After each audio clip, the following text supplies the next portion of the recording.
Purport by His Divine Grace A.C. Bhaktivedanta Swami Srila Prabhupada Ki Jai. This verse is quoted from the Srimad Bhagavatam 10:30-39. When the Rasa dance was going on in full swing, Krishna left all the gopis and took only Srimati Radharani with him. At that time all the gopis lamented, and Srimati Radharani, being proud of her position, requested Krishna to carry her wherever he liked. Then Krishna immediately disappeared from the scene, and Srimati Radharani began to lament.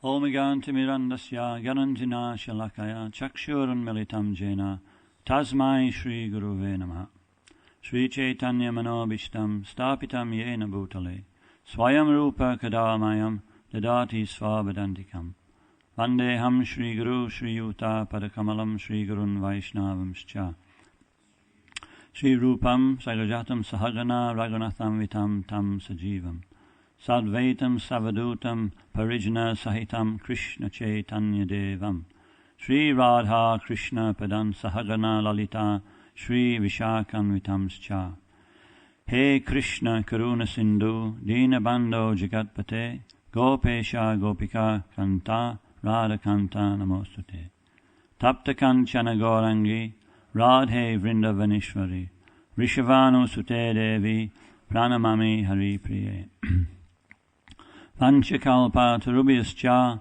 Kripa Sindhu Bhayevacha Patitanam Pavanebhyo Vaishnavebhyo Namo Namaha Shri Krishna Chaitanya Prabhu Nityananda Shri Advaita Gadadhar Shri Vasudhi Gaura Bhaktavrinda Hare Krishna Krishna Krishna Hare Hare Hare Rama Rama Rama Hare Hare.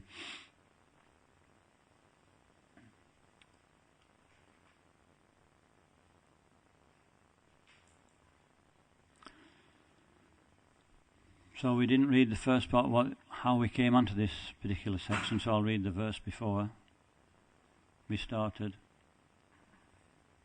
Love for Krishna has this one unique effect. It is imbued with, it imbues superiors, equals, and inferiors with a spirit of service to the Lord, to Lord Krishna. So it's talking about three relationships here: the relationships of the gopis, the relationships of the cowherd boys, and the relationships of Krishna's mother and father. And these are seen as being on a higher platform than Vaikuntha. In Vaikuntha there's awe and reverence, and in Goloka Vrindavan, Gokul Vrindavan, there's intimacy.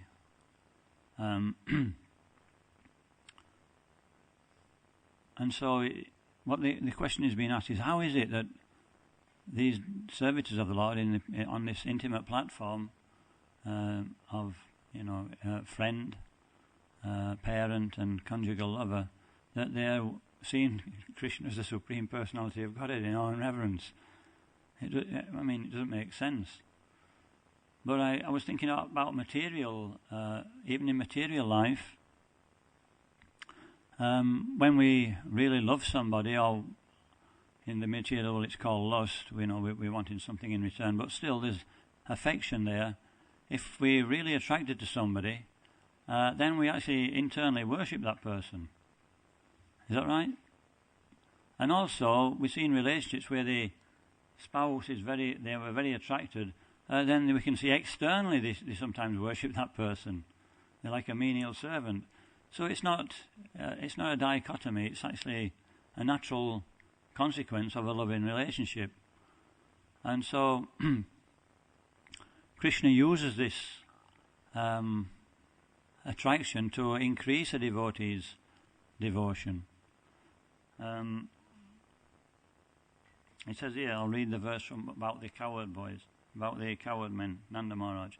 Although no one is more respectable elder for Krishna than Nanda Maharaj in Vraj, who in transcendental paternal love has no knowledge that his son is the Supreme Personality of Godhead, still ecstatic love makes him, what to speak of others, feel himself to be a servant of Lord Krishna. When we think about it, even, what to speak of devotees, even Lord Krishna sees himself as a servant. It's the nature of the soul. In Bhagavad Gita it says that Prabhupada gives the instruction that everybody's having to serve, especially the jiva. Krishna is Swarat. He's completely different. He doesn't have to serve, but still his nature is to serve. So what to speak of the jiva's A serves B, Prabhupada says, B serves A, the artisan serves this person, we serve the parents. Everybody's performing service. So how can we give that propensity up? Even when they're a loving relationship, there's still service. So it's not difficult to understand in that respect. So this is one point from material understanding. When the heart becomes attached to somebody, then it steals the heart, doesn't it? It steals the heart. We're no longer in control of our sentiments. And sometimes when there's separation, there's great upset in the person's life, even to the point where sometimes they may even take their life. So we have to be very careful about people's hearts. Very, very important. We'll come back to that later.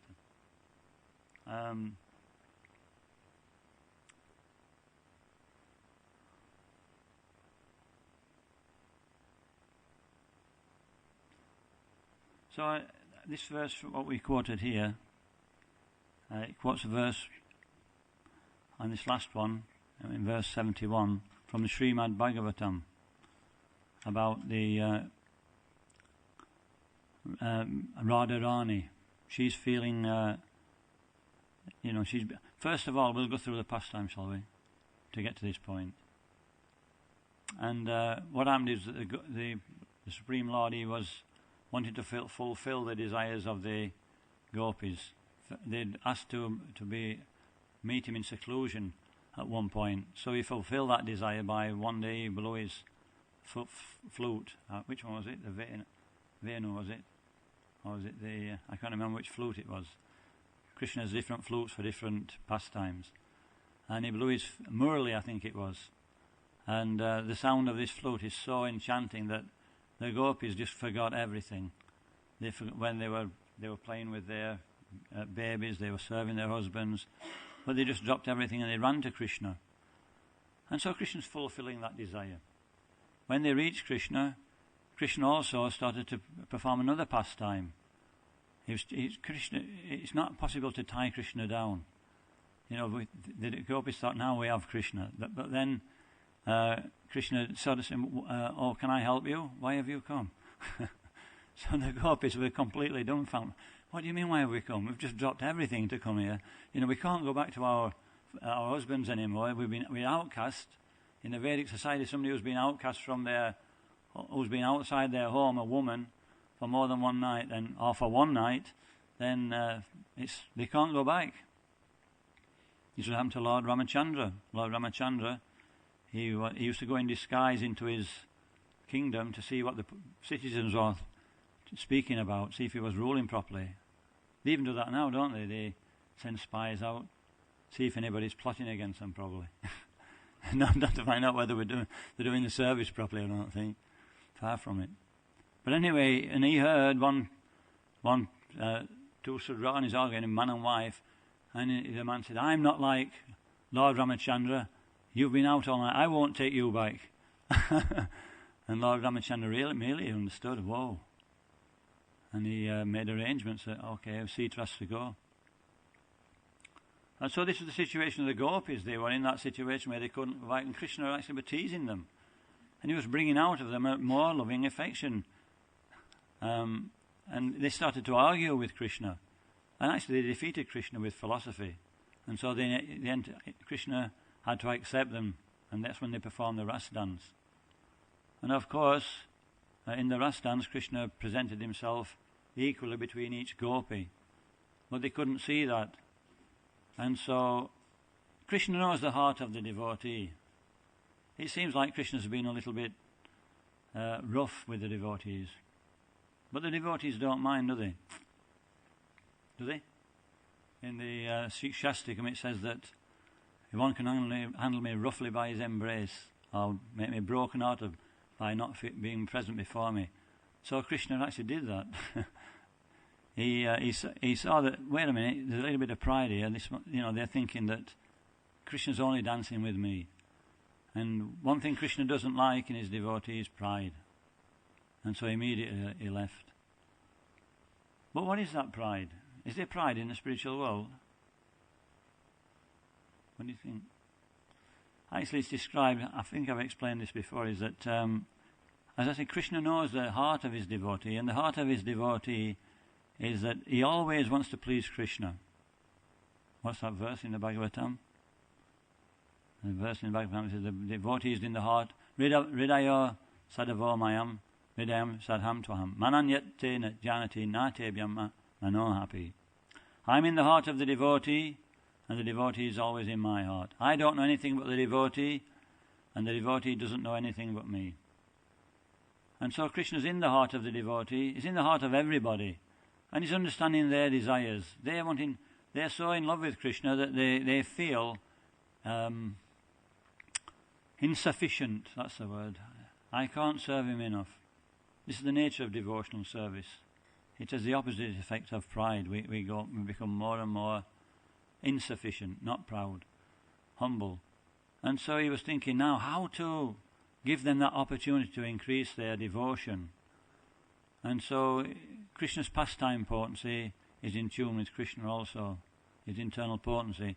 So he arranged within the minds of these gopis that they were thinking like this. It wasn't a natural thing for them. Arranged a little bit of pride so Krishna could use that to relieve himself of their association. And of course the gopis became beside themselves with anxiety when Krishna left. And they started searching in the forest, and eventually they came to the banks of the river and they started to chant the Hare Krishna Maha Mantra. And they were lamenting about how their Supreme Lord had left them.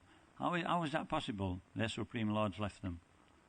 They're on the platform of conjugal love. And then, of course, they saw that Radharani, this was prior to this point actually, Radharani was still with him. So then they were feeling that, at first they felt some little bit of afflicted. Why has he just chose this one person?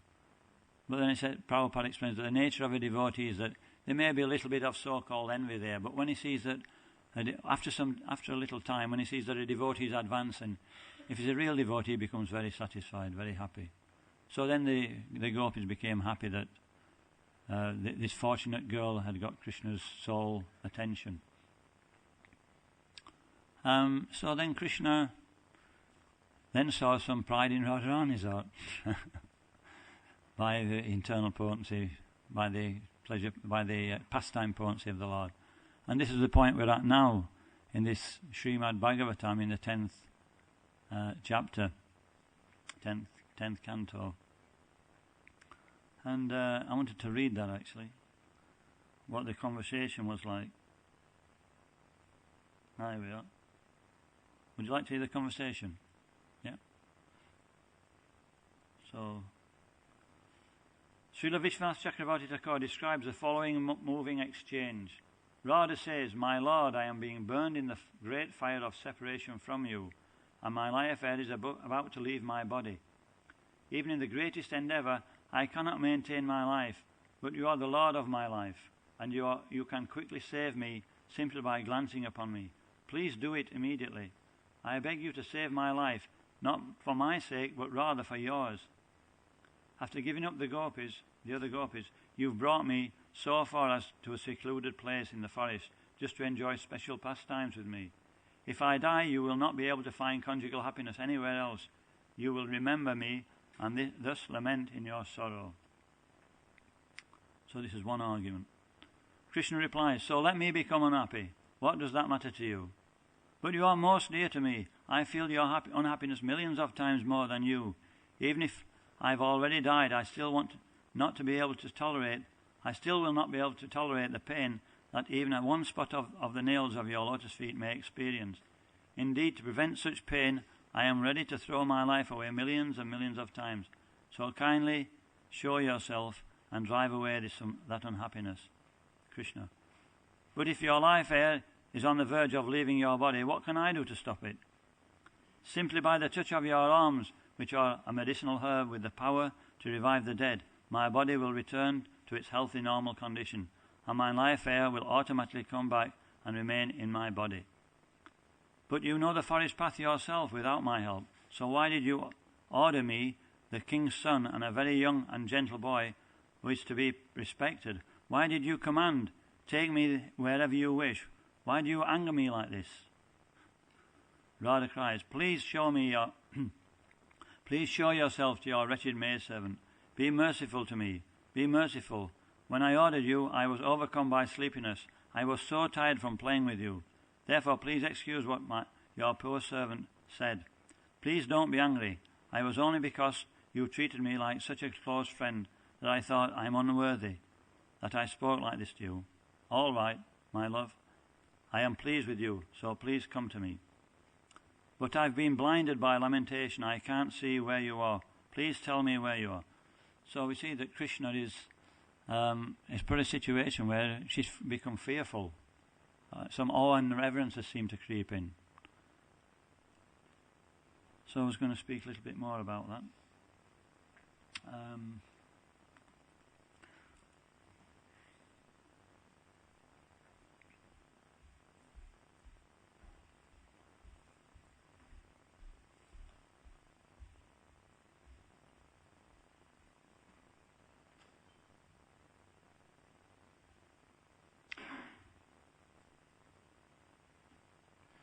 So we can understand how Krishna covers. That other proof that Krishna is actually covering the devotee.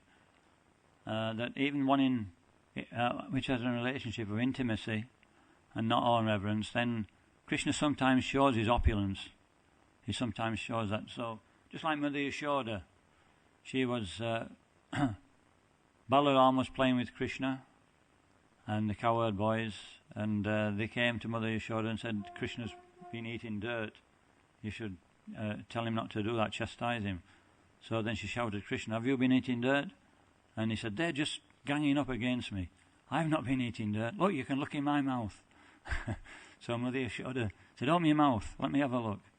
Prove it. And she looked in his mouth, and we all know she saw the whole universe in his mouth. And at that time, it says that the Supreme Lord uncovered Yogamaya Potency was uncovered from was uncovered from Mother Yashoda, and she was offering prayers to the Supreme Personality of Godhead, and she was lamenting that I'm thinking that Nanda Maharaj is my husband, that you are my son, and like this. She was completely she'd completely lost all her intimate relationship with the Lord. And then all of a sudden Krishna covered himself again. Krishna covered her again, and she was back under Yogamaya Potency. And she was seeing that, wait, what happened there? And she started feeding Krishna again. So why does this happen? One thing is that familiarity breeds contempt. Is there familiarity in the spiritual world? This is my understanding anyway. But even in the spiritual world, in the material world, we see that sometimes we have to go through that difficulty of separation, and then we are actually more attached. It's called the embankment of separation. So that's going on in the material world when somebody's had to go to war to fight or is separated from his loved one. They carry a photograph, and they're thinking more intently about the person that they love, even more than when they're actually in that close proximity. And so Krishna's constantly creating these situations where sometimes we're experiencing the power of the Supreme Personality of Godhead. Not exactly in awe and reverence. It's only for a fleeting time. And then one comes back to the platform of seeing Krishna as one's friend, relative, or like that, or lover. There's also the example of Vasudeva and Devaki. The difference between Madhurya and Aishvarya is that Vasudeva and Devaki they have some awe and reverence. I remember reading one article by Gaur Govinda Maharaj. I tried to find it, but I couldn't. It's about the embankment of separation. It's talking about how this awe and reverence makes one's devotional service stunted. In other words, it's stopping us from really growing in devotional service. Too much fear means that love can't grow. But a little bit of fear is healthy for love, isn't it? So Krishna seems to be doing that. A little bit of fear there just to keep people on their toes, not to get too relaxed. It says that about a woman, isn't it? A woman's supposed to, when once they get married, there's one song actually, I forget how it goes, but we don't have to recite it here, about how, that don't think because you're married you don't have to, look after your husband, sort of thing. That you still have to, do the eyes up and put the makeup on and be a nice sight from when he comes home from work. Not that you can just actually drop all that after 6 months. But and this is the Vedic custom also. The Vedic custom is the same, is that a wife should always be very, very amenable to the husband, very, very happy and giving joy to the husband. He's been at work for a hard day, he comes back, he doesn't want to, hear about, the washing machine's exploded and, sometimes that's the case. No, he wants a bit of relief. And so that's a wife's austerity. A husband's austerity is to go out there and earn to keep everybody together, and the wife's austerity is to assist him. And so that little bit of awe and reverence is helpful for keeping, that little bit of fear is necessary. Vasudeva and Devaki, they had Krishna. Krishna appeared in the prison house with 4 hands. And these 4 hands, why did he appear with 4 hands? Because he wanted to show, because they didn't have the same faith as Mother Yashoda and Nanda, to show that he's the supreme personality of Godhead, Vishnu. I mean, there's a little bit of doubt if one appears with 2 hands. You're not so sure, but not many people appear with 4 hands, so they could understand this as Vishnu. But then, this is in reverse. Then she started thinking, even though this is Vishnu, the most powerful living entity in all creation, the source of all creation, she was thinking, now you better change into 2 hands, otherwise Kamsa will come and kill you. It's like, what's going on? But anyway, that's the way she was thinking. And so then Lord Krishna turns into his Soumya Vapu form, his very beautiful form. And then, of course, we know what happened next is that Vasudeva took the child to Mathura, to Vrindavan, and exchanged, or so-called exchange, with the baby which was born to Mother Yashoda. But their relationship was completely different. Even though Mother Yashoda was sometimes told that this is the Supreme Personality of Godhead, sometimes Nanda Maharaj was told this is the Supreme Personality of Godhead. He says, you can call him what you want, but he's my son. Still that was prominent. So this is the difference between awe and reverence and Madhurya. Madhurya means there may be sometimes a glimpse of awe and reverence, but this is just like to add some flavour to the relationship, increase the flavour. But the awe and reverence in Vaikuntha is always there. So I was thinking that I'll read it just to prove this point, actually. It says, this is when Krishna, I'll just read the whole thing. So in the eternal pleasure pastimes of the Lord, Yogamaya sometimes covers the devotee's knowledge of that Krishna is God. This is another example of how knowledge and bhakti are not always interdependent. Sometimes the eternal associate of Krishna remember that he is the Supreme Lord. Sometimes they remember he is the Supreme Lord. And sometimes they forget, depending on the requirements of their particular devotional mood or rasa. At Krishna's name-giving ceremony, the sage Garga said, this child will grow in power, beauty, opulence, everything, on the level of Narayan, the Supreme Personality of Godhead. Still, Mother Yashoda treated Krishna as her dependent child. Once Yashoda ordered Krishna, open your mouth, so that she could see within, if he'd eaten dirt. Krishna obeyed, and when Mother Yashoda looked into her child's mouth, she saw the universal form, including all space, time, and planets.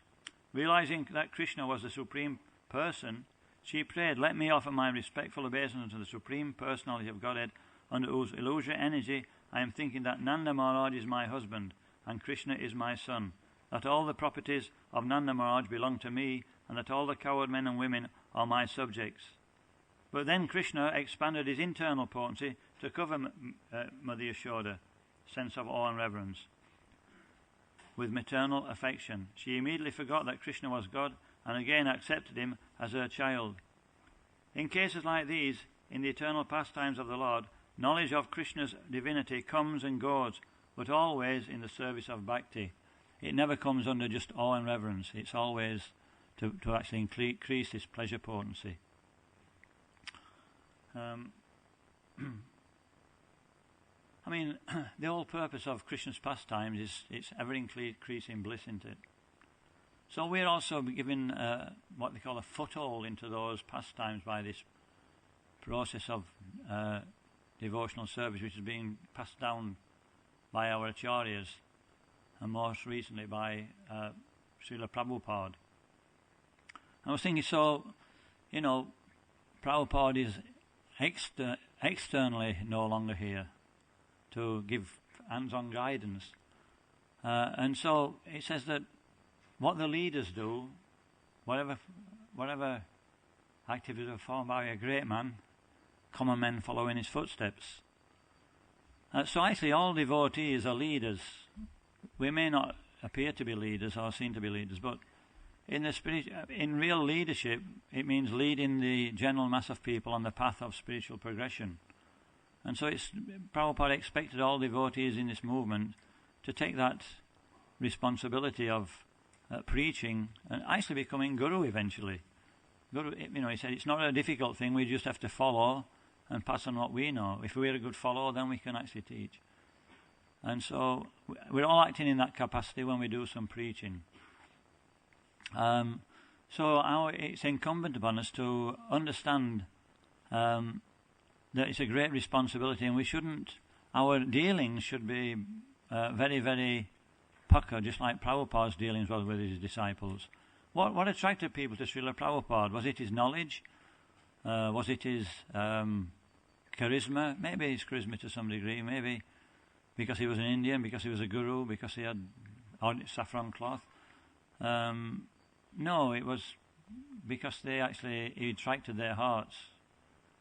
I mean, the Prabhupada disciples can tell me more than anything else. I mean, I'm just going what I read in Prabhupada Lila and other books. But even when we're reading those books, we can feel for Prabhupada that, wow, he was such an attractive person.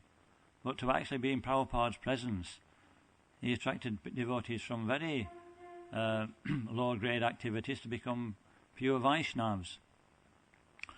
So it's his etiquette, Vaishnava etiquette, knowing how to deal with devotees, setting the proper example.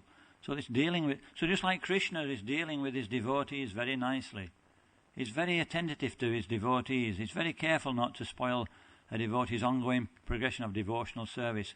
Just like a young child, he'll not give him something harmful. He's always very attentive. And so the pure devotee of the Lord is also imbibing that mood. And that's what is attractive to that's what attracts people to the movement. That's what keeps people in the movement. And more than that, that's what keeps devotees in this. Prabhupada said that your love for me will be shown by how you cooperate. This movement is built on love and trust. And so that love and trust is dependent on each one of us to be able to deal properly in a non-duplicitous way with one another and be straightforward. Because this straightforwardness is the key to good relationships. It doesn't matter how many rough edges we've got, does it? It says that in the Madhurya Kadambini, it's talking about when it comes to the stage of, I think it's either Asakti or Nishta. He said, how do we know who's advanced?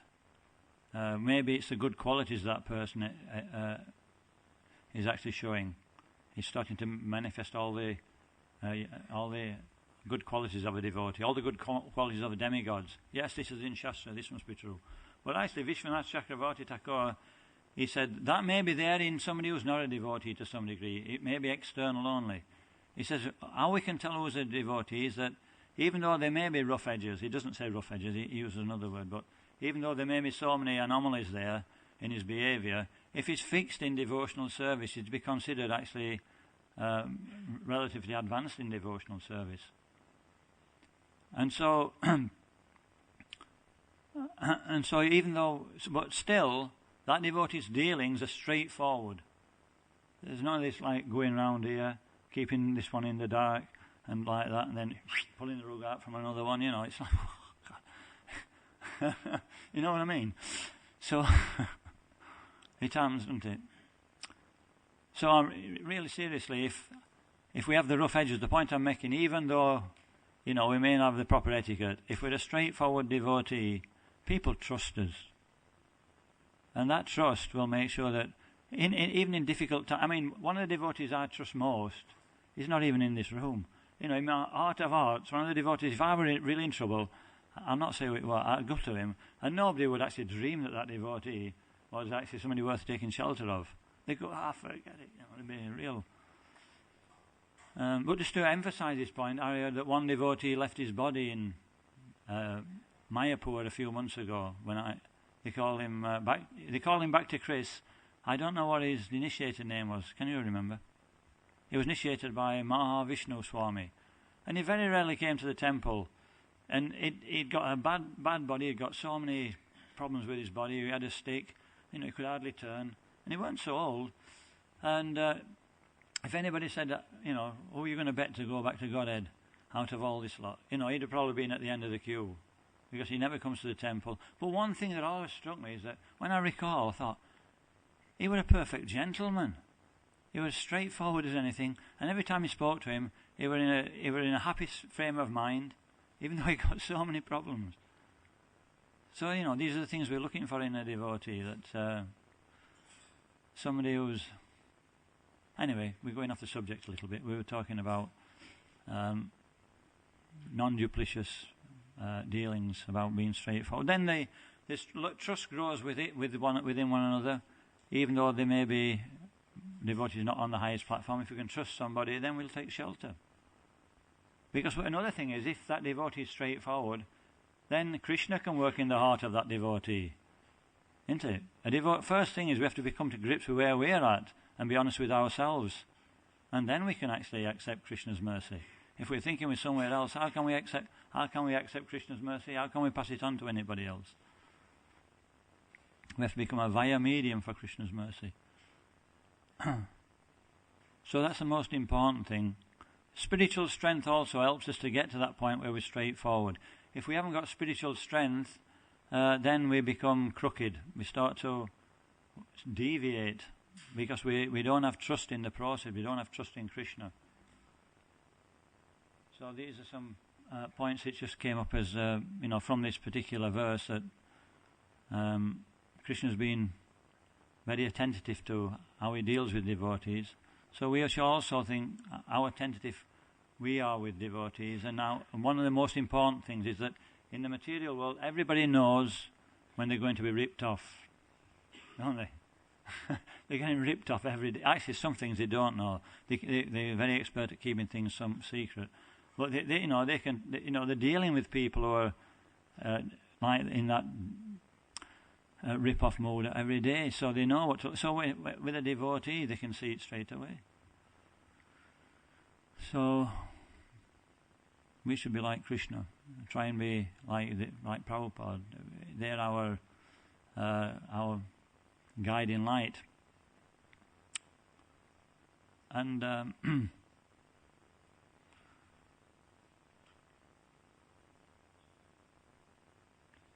so yes.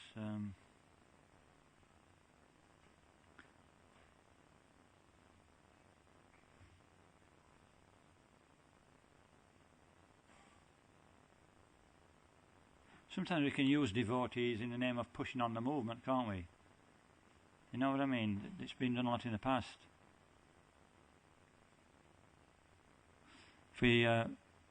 Sometimes we use devotees in a certain situation. Then when their sell-by date's gone, all of a sudden they did not even a second thought. Another one bites. When there's mistrust, another one bites the dust, isn't it? So devotees can accept anything if they are treated in a straightforward way with affection and love. superficiality will not last. Devotees are leaders, so a spiritual leader, we need to have good sadhana, especially hearing the philosophy. Although how is it possible? If we're not hearing the philosophy every day and understanding, Maya's very, Maya's even in the workings of the mind, in the workings of the intelligence.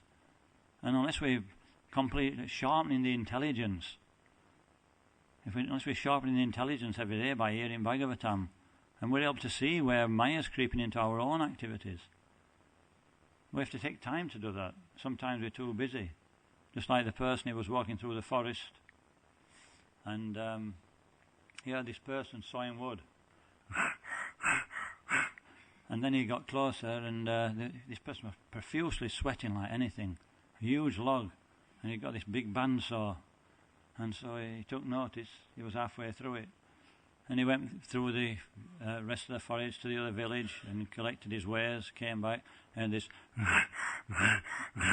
And this person was on the same log of wood, and he'd moved a little fraction. He was still halfway through it.